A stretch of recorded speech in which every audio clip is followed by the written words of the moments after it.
Chers auditeurs de Radio Taïwan International, Jean-Yves Vertebise, maître de conférence à l'Université catholique Fulun à Taïwan, va vous présenter l'émission Géopolitique en Asie.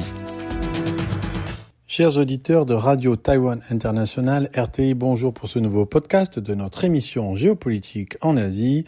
Nous allons parler des derniers exercices militaires de Chine, de la République populaire de Chine, qui visaient à nouveau à encercler, intimider Taïwan.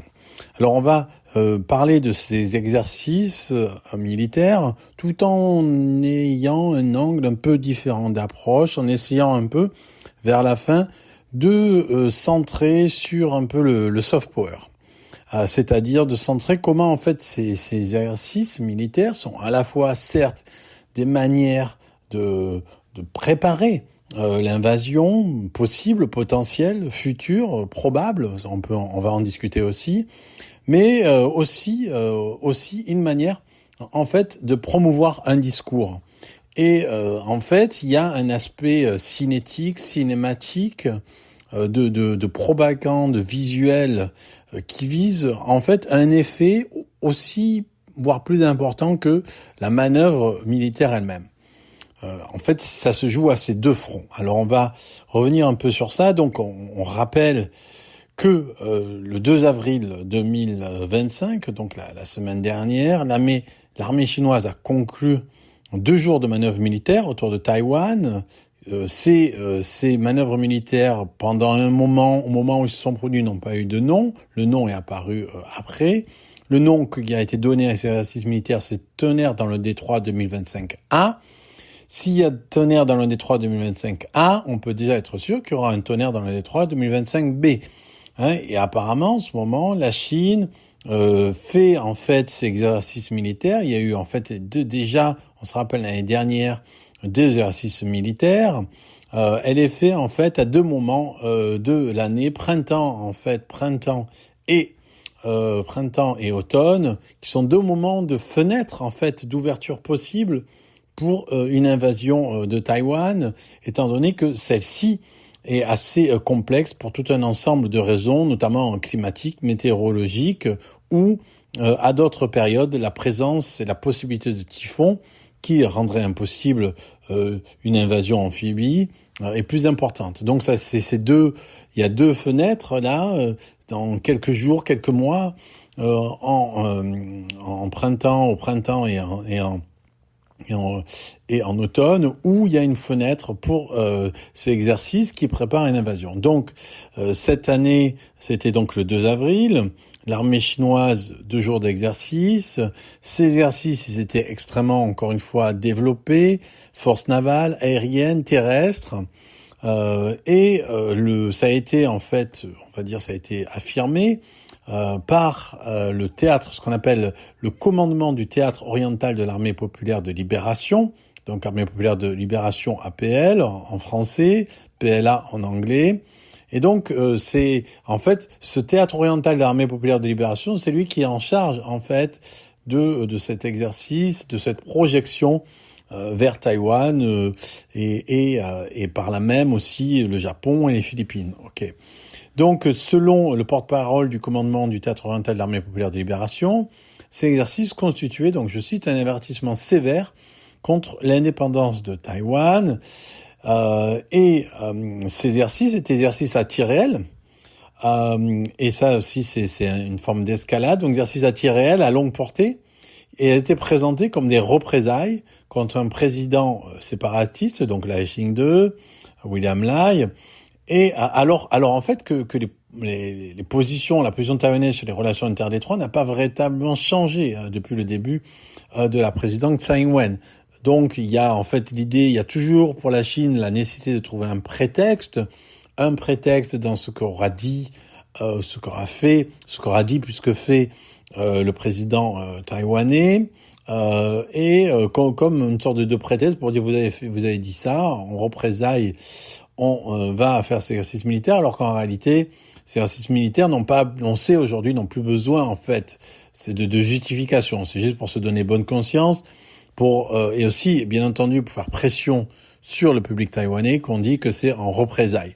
Et ça peut marcher, ça, on pourra aussi en discuter. Ces tirs réels, à tir réel, ces exercices à tir réel, ça représente une nouvelle escalade dans ces exercices militaires. Et après avoir annoncé que les forces armées chinoises allaient resserrer l'étau autour de l'île depuis plusieurs directions, donc l'idée, là aussi je cite, c'était de simuler l'assaut de cibles militaires et terrestres et pour créer en fait un blocus de zones et voies maritimes clés, tout en affirmant qu'il s'agissait d'une action légitime et nécessaire pour préserver la souveraineté et l'unité nationale de la Chine. Donc, encore une fois, là, on a le narratif. Le narratif, c'est la souveraineté et l'unité nationale de la Chine qui serait nécessaire à protéger, puisque donc Taïwan irait contre cette souveraineté. L'existence de Taïwan, en fait, menace la souveraineté de la Chine. Et donc, l'action est légitime et nécessaire. Donc, cette action d'intimidation, cette action militaire, cette action dans des eaux internationales, tout ça c'est annoncé comme légitime et nécessaire. Et là, dans cette phraséologie, il y a quelque chose d'intéressant.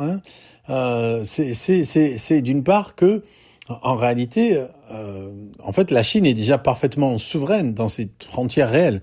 La Chine a toute la mainmise et tout le pouvoir d'exercer sa politique, souvent dans le déni du droit humain et à la libre expression religieuse et civique, comme on le voit au Tibet, au Xinjiang, à Hong Kong. Donc Taïwan en tant que tel n'empêche pas la pleine souveraineté de s'exercer, mais c'est parce que la Chine veut toujours imaginer que Taïwan fait une partie inaliénable de son territoire, qu'elle estime que son existence nuit à cette unité nationale. Et aussi, ce qu'on peut remarquer, c'est la notion de légitime et nécessaire. C'est-à-dire que mettre en rapport ces deux notions, légitime et nécessaire, c'est en fait créer une confusion entre les catégories militaires et juridiques, entre la sphère du pouvoir politique et celle du droit moral. C'est parce on pense que si c'est légitime, donc c'est nécessaire, plus exactement, que tout ce qui est nécessaire est légitime. Tout ce qui est nécessaire pour la Chine est légitime en soi. Et ça, c'est exactement cette idée-là, c'est cette confusion du moral et du politique qui est en fait au cœur de l'idéologie autocratique du Parti chinois. Donc c'est important d'analyser ces discours. Du moins, on va avoir ensuite, dans un deuxième podcast, l'aspect soft power. Donc mardi de cette semaine-là, donc la semaine dernière, le bureau d'état-major interarmée japonais, qui a analysé les événements, a indiqué en fait que le groupe aéronaval du Shandong, c'est-à-dire c'est le porte-avions CNS Shandong, le croiseur CNS Xianyang, le destroyer CNC Zhangjiang et la frégate CNC Rengshui, et de participer aux exercices. Et selon le ministre de la Défense nationale de Taïwan, entre 6h du matin mardi et 6h du matin mercredi, il y a eu 76 avions de l'APL, 15 navires de la marine chinoise, donc de la PLAN, et 4 navires officiels qui ont été détectés opérant autour de Taïwan, avec 37 sorties traversant la ligne médiane du détroit de Taïwan, et pénétrant aussi dans la zone d'identification de défense aérienne à 10 du nord, du centre, du sud-ouest et de l'est de Taïwan. Donc on voit que la Chine, en fait, depuis 2020, la présence de la Chine, l'exercice militaire et le nombre de fois où la Chine a croisé à la fois la ligne médiane et pénétré dans la 10, ça a été multiplié par 3 en 4 ans. Donc une pression accrue qui est vraiment réelle. Donc ça, c'est ce qu'il faut voir. Et le ministère taïwanais a aussi publié une vidéo montrant, parce que là aussi ça se joue au niveau du narratif, on reviendra sur ça sur la Chine, montrant des navires de la marine de la République de Chine qui surveillaient des navires de la PLAN, et on y voit par exemple la frégate Rock de la marine taïwanaise Panchao, qui lance un avertissement au destroyer chinois Guilin, la frégate Fengjiao, qui aussi surveille la frégate CNC Wenzhou, la frégate Fenyang, qui surveille le destroyer Fuzhou, etc.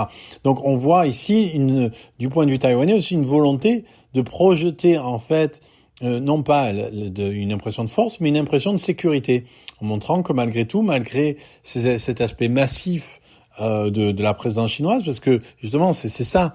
On va y revenir encore, mais c'est ça l'idée en fait de ces exercices, c'est de montrer que la Chine est présente, que la Chine peut encercler Taïwan, que la Chine peut frapper Taïwan à n'importe quel moment, à n'importe quel instant. Et en fait, c'est pas exactement vrai pour tout l'ensemble de raisons, notamment les raisons climatiques et le fait que en fait voilà, donc vu que Taïwan est séparé de la Chine par le détroit de Taïwan, ça crée une sorte de barrière naturelle, et ensuite quand on arrive à Taïwan, la barrière aussi des montagnes centrales, etc.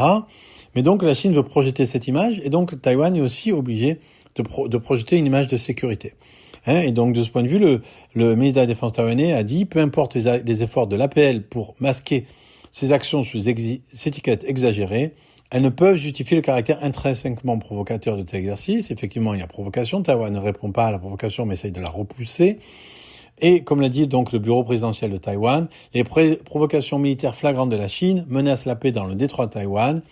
Non seulement elles menacent la paix dans le détroit de Taïwan, mais en plus elles compromettent la sécurité de toute la région, comme en témoignent les exercices menés près de l'Australie, de la Nouvelle-Zélande, du Japon, de la Corée, des Philippines et de la mer de Chine méridionale. Donc si c'est intéressant, la réponse du ministère de la Défense taïwanais, qui en fait essaye d'intégrer Taïwan, la situation de Taïwan, dans en fait un réseau plus vaste de préoccupations, et en fait de faire de Taïwan, comme l'a dit la gouvernance, le principal troublemaker of peace, le principal fauteur de troubles de la paix dans l'Indo-Pacifique et dans cette région de l'Asie, en mettant l'exercice de Taïwan en parallèle et en commun, en facteur commun, avec ceux qui se produisent, que fait aussi la Chine, donc en Australie, au Japon et en Philippines.